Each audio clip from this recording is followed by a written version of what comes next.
right. I want to talk about the way we worship. Men's Alliance is in a lot of denominations. Last I counted, we were in over 12 of them. We've got a statement of faith that's very detailed and specific, and as long as a man or a church agrees to that statement of faith, we will partner with them. And we can afford to disagree on all the peripheral things that are not in that statement of faith. This is important, right? I could do a whole podcast on it's okay to disagree on stuff, right? In fact, there's a great slogan or quote by the EPC that says, in the essentials, unity, in the non-essentials, liberty, and in all things, charity, right? So it's important to know, what are our essentials? The essentials are found in our statement of faith, which is on our website, on our About page. But there's a ton of stuff in the Bible that we can disagree on as Christians, and it's okay. Just off the top of my head, some things that we can disagree on would be things like healing, speaking in tongues, sprinkling versus submersion baptism, women's role in church, women pastors. We have some churches in MA that are against that. We have some churches in MA that are for that. That's a non-essential. We can give each other liberty. We can agree to disagree. So the essentials are Jesus Christ is God in human form, God in flesh, God dwelling among us. Jesus Christ was God. He died on the cross as payment for our sin. He rose again, resurrected bodily. Our only way to salvation is through him, through no one else, no works that we can do, no other name given to mankind under heaven by which we can be saved. It's through faith alone in Christ alone. That's the essentials, right? So we have to agree on those. Here is what is really unique. In all of our different denominations, our different tribes, our different tribesmen, we have a lot of unique ways of worship. So I grew up in a Baptist church in North Carolina. I've spent years in a Presbyterian church in Virginia. I've gone to non-denominational church when I was in Georgia, Calvary Chapel of Okinawa. I've been to a lot of different denominations and churches. Now I've been years in Assemblies of God church. And here's something interesting. There's so much talk about raising of hands. It's crazy. It's crazy even hearing myself say that out loud, but it is. People are talking about raising their hands. More so, I hear this more so in AG churches, where they're always talking about trying to get people to raise their hand, right? Raise your hands, put your hands up, raise your hands with me. If you feel comfortable, hold your hands out. There's a lot of push to get people to do things with their hands. I don't quite understand that, but it's okay. It's a non-essential. I can go with it. I'm not a hand raiser. When I feel it, my hands go up, but I don't just put them up, because that's what we do every Sunday. But here's something I've noticed is very interesting. There's not pressure in other denominations to not put your hands up. I don't hear in Presbyterian and Baptist, nobody's saying, hey, put your hands down, keep your hands down. It seems to only be in the more charismatic denominations where they're saying put them up. And I want to just say, it's okay to not raise your hands. It's okay to not put them up. That's not a spiritual thing. It's not a essential thing. I think of it like this. God made us all differently. He gave us all different gifts, different abilities, different styles.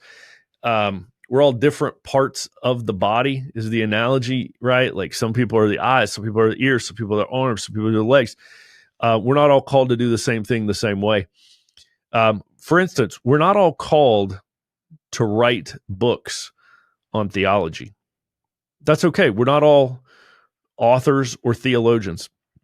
And thank God the theologians and the authors are not trying to get us to all do what they're doing.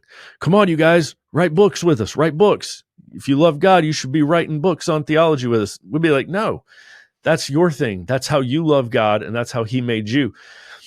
Other people are doing different things. So there shouldn't be this pressure like some spiritual scale. And the higher you are on the scale, one day you'll get high enough where you're raising your hands. It doesn't work that way. There's people with shallow spiritual maturity and shallow faith who are raising their hands. And there's people with deep love for God and deep worship of him, and a mature faith who aren't raising their hands. The two are not correlated. This doesn't need to be a focus point of the differences between denominations or tribesmen. In Men's Alliance, I want us to have tribesmen who speak in tongues and who don't speak in tongues, tribesmen who raise their hands when they worship, and tribesmen who worship God in total reverent silence. I want us to have tribesmen who jump up and down and dance for God, and tribesmen who sit and write books for God. We are all different parts of the same body. It's okay to do things differently. Listen, there are a lot of non-essentials out there. Like I listed some earlier, a lot of ways to interpret different verses. It's okay. We're going to be a ministry that gives liberty in all those things that are the non-essentials. Now, on those essentials in our statement of faith, those are hard and fast. Those are unchanging. But when it comes to things like worship styles, it's okay to worship in silence with your hands in your pocket and your head down, feeling the depravity of your sin and whispering to God. And it's also okay to worship God with your arms in the air, jumping up and down, shouting your praise to him. Both of those are equal forms of worship. One is not superior to the other.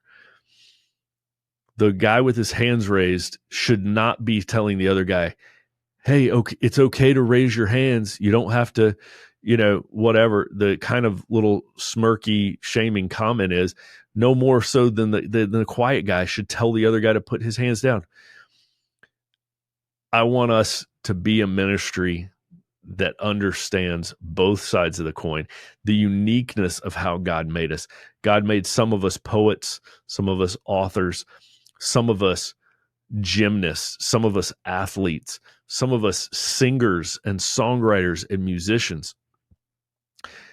God designed us differently, allow each other to worship differently. Some might say it this way. Some Christians are more logical and worship God with their minds. Some Christians are more emotional and worship God with their hearts. There's this mind and heart, the head and the heart, the logical and the emotional, and both are good. But what we really need is a balance of both in our lives. We need to worship God with our hearts. If you're all cerebral and academic, try leaning in to worshiping God with your heart. Not that you have to, not that you've got to do it the way another person does, but it's just a good exercise. If you are the emotional, hands raised, singing loud Christian, try worshiping God with your mind. Try reading and studying and contemplating on his word as well. We should use both our head and our heart.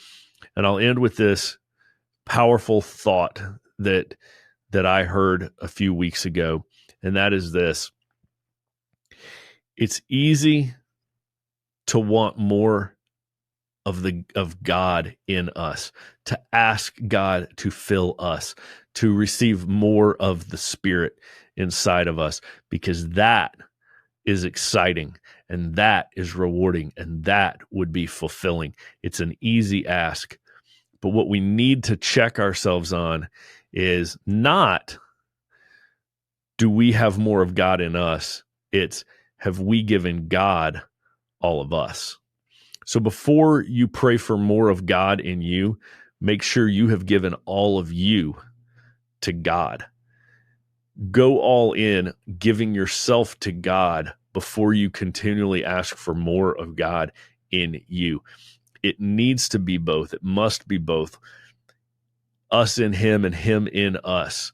This is the way Jesus prayed. We need to make sure we've got both wings on the plane. We are going to be the ministry that puts into practice in non-essentials liberty.